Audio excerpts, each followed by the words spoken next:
ప్రజలు తెలుసుకుంటారు.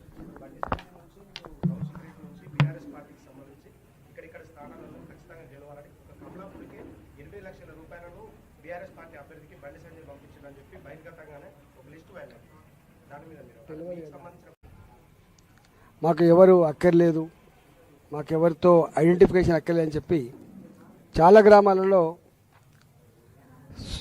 పార్టీలు ఉన్నప్పటికీ కూడా ఇండిపెండెంట్గా పోటీ చేసిండ్రు. వాళ్ళకు నమ్మకం ఉన్న విశ్వాసం ఉన్న నాయకులతోటి ఒక నిమిషం 2 నిమిషాల వీడియోని సపోర్ట్ అడిగిన తప్ప అంతకంటే మిక్కిలి లేదు. అయినా మేము వీడియోలో సపోర్ట్ చేసినటువంటి వాళ్ళు కూడా గెలిచిండ్రు. కానీ గెలిచిన తర్వాత 5 లక్షలు 10 లక్షలు ఇస్తాం, మీరు మా పార్టీకి రండి, మా పార్టీలో గెలిచినట్టు చెప్పుకోమని చెప్పి చిల్లర ప్రయత్నం కొనసాగుతుంది. ఒకసారి ప్రజలు గెలిపించిన తర్వాత మళ్ళీ ఇప్పుడు కనుక ఈయనక ఆయనక పోతా అంటే బాజాప్తా ఎన్నికల ముందే ఇగో మేము మీ అన్న ఆశీర్వాదం ఉందని చెప్పడం వేరు, కానీ అప్పుడేమో ఇండిపెండెంట్గా ఉండి ఆ తదుపరి పనిచేస్తే ప్రజలు మళ్ళీ విశ్వసించే ఆస్కారం ఉండదు. కాబట్టి ఎట్లా గెలిచిందో అట్లా ప్రజలకు సర్వీస్ అందించాలని చెప్పి నేను కోరుతా ఉన్నా. జనరల్గా 50% సీట్లు కాంగ్రెస్ పార్టీ గెలుచుకున్నట్టుగా చెప్తా ఉంది. జనరల్గా ఇక్కడ సరే టెక్నికల్గా సతీష్ ఉన్నాడు, లేకపోతే కళాధర్ ఉన్నాడు, కళాధర్ వణిజ ఉంది, రాజు ఉన్నాడు, మేము వచ్చి ప్రచారం చేయొచ్చు. కానీ ఎక్కడ పార్టీ పరమైనటువంటి గుర్తులు ఉండవు, ఓన్లీ ఇండివిజువల్ గుర్తులు మాత్రమే ఉంటాయి. జనరల్గా స్థానిక సంస్థల ఎన్నికలు అంటేనే అధికార పార్టీకి అనుకూలంగా ఉంటాయి. రేపు గ్రామాలకు ఏమైనా ఫండ్స్ కావాలన్నా, లేకపోతే ఎంపీటీసీలకు ఏమైనా ఫండ్స్ కావాలన్నా ఉంటుంది. ఇంత ఉన్నప్పటికీ కూడా ఈ ప్రభుత్వం మీద వ్యతిరేకత ఉండి 50% కూడా సీట్లు రాలే. వాళ్ళు అనుకుంటాను మేము 50% గెలిచామని చెప్పి, 50% కూడా సీట్లు రాలే. గెలిచిన వాళ్ళని తన ఖాతాలో వేసుకునే ప్రయత్నం చేయొచ్చు, కానీ ప్రజలు మాత్రం కాంగ్రెస్ పార్టీ పట్ల ఎంత విముఖత ఉందో దీన్ని బట్టి అర్థం కావాలి.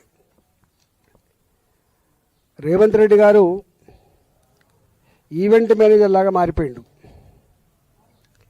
ఇవాళ ఫుట్బాల్ ఏదో మెస్సీ ఫుట్బాలు, సింగరేణిలో కోటలు బాగు చేయడానికి పైసలు లేవు, సింగరేణిలో అప్పులు తెచ్చుకుంటే తప్ప జీతాలు లేని పరిస్థితి ఉంటే సింగరేణి నుంచి 100 కోట్ల రూపాయలు ఖర్చు పెట్టి 70 కోట్ల రూపాయలు ఆయనకి ఇచ్చి ఒక క్రికెట్ స్టేడియంని దాన్ని మార్చి కోట్ల రూపాయలు ఖర్చు పెట్టి ఎంసీహెచ్ఆర్డీలో తన ఫుట్బాల్ ట్రైనింగ్ కోసం ఒక గ్రౌండ్ తయారు చేసుకొని దానికి కోట్ల రూపాయలు ఖర్చు పెట్టి ఇలా 100 కోట్ల రూపాయలు సింగరేణి డబ్బులు ఖర్చు పెట్టి సింగరేణి కార్మికులకి కోటల బాగు ఏం పైసలు లేవు, కానీ రేవంత్ రెడ్డి గారికి మాత్రం తన ఈవెంట్ మేనేజ్మెంట్ కోసం మాత్రం 100 కోట్లు ఖర్చు పెట్టడం అనేది ఇలా ఉత్తర తెలంగాణ ప్రజానికం అంతా కూడా ఏవేగించుకుంటున్నారు.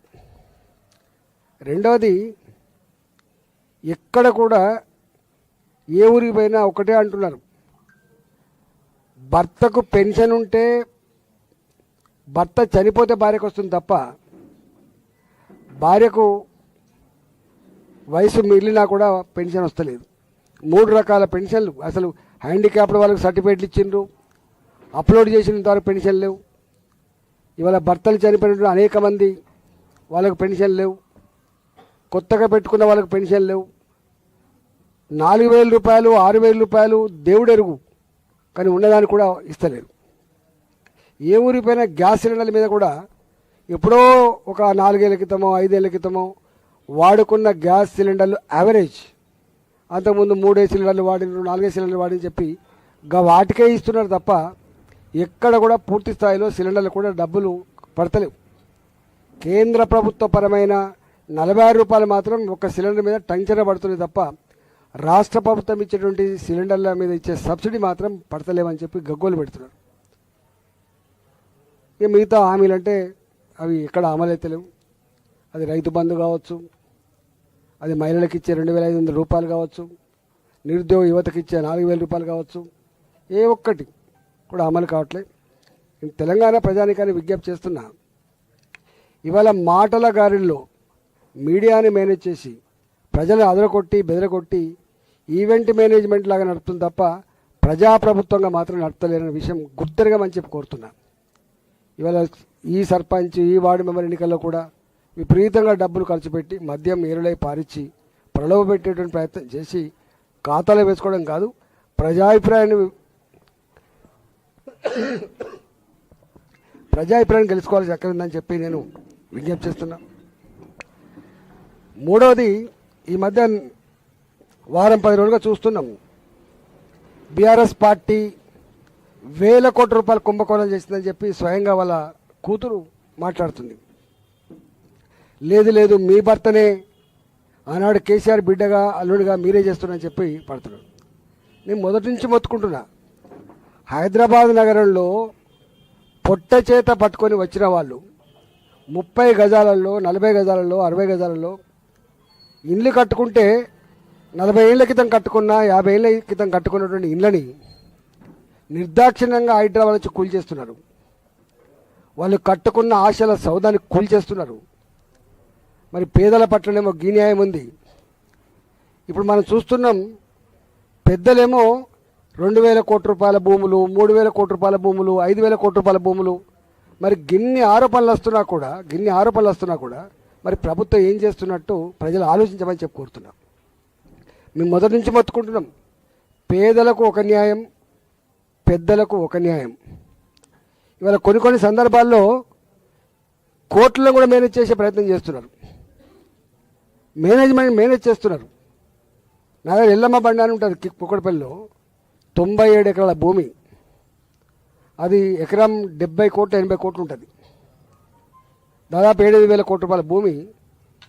నేను 2007 నుంచే కొట్లాడి పెట్టుకొని ఆపిన. నేను 2021 గెలిచిన తర్వాత దాన్ని గద్దల్లాగా తనకపోయిండు ఒక పెద్ద వ్యాపారి. ఇవాళ దాన్ని ఇవ్వడానికి ప్రభుత్వం సుముఖంగా ఉంది. అంటే 7,000 కోట్లు. ఒకవైపు జీతాలు ఇవ్వడానికి పైసలు లేవు, నన్ను కోసినా కూడా రూపాయి రాదు, రిటైర్మెంట్ ఉద్యోగులకు జీతాలు లేవు, గ్యాస్ సబ్సిడీ అని పైసలు లేవు, పెన్షన్లు ఇవ్వడానికి పైసలు లేవు, గ్రామ పంచాయతీలలో సఫాయిలకు జీతభత్యాలు ఇవ్వడానికి పైసలు లేవు, గ్రామ పంచాయతీలో పనిచేసినటువంటి పాత బిల్లులకు ఇవ్వడానికి పైసలు లేవు. కానీ ఇక వీళ్ళు మాత్రం గిట్టి చేస్తున్నారు. ప్రజలు ఆలోచించాలి. వాటికనే మాలాంటి వాళ్ళు మాట్లాడుతున్నప్పుడు ఏం జరుగుతుంది కొంచెం ఆలోచన చేయకపోతే దీన్ని ఎవడు కాపాడితే వల్లకాడుగా మారే ప్రమాదం ఉంది. కాబట్టి ఇవాళ నేను డిమాండ్ చేస్తున్నా, పెద్దలకు అండగా ఉండి వాళ్ళ ఆస్తులకు కాపలా కాయడం కాదు ప్రభుత్వం చేయాల్సిన పని.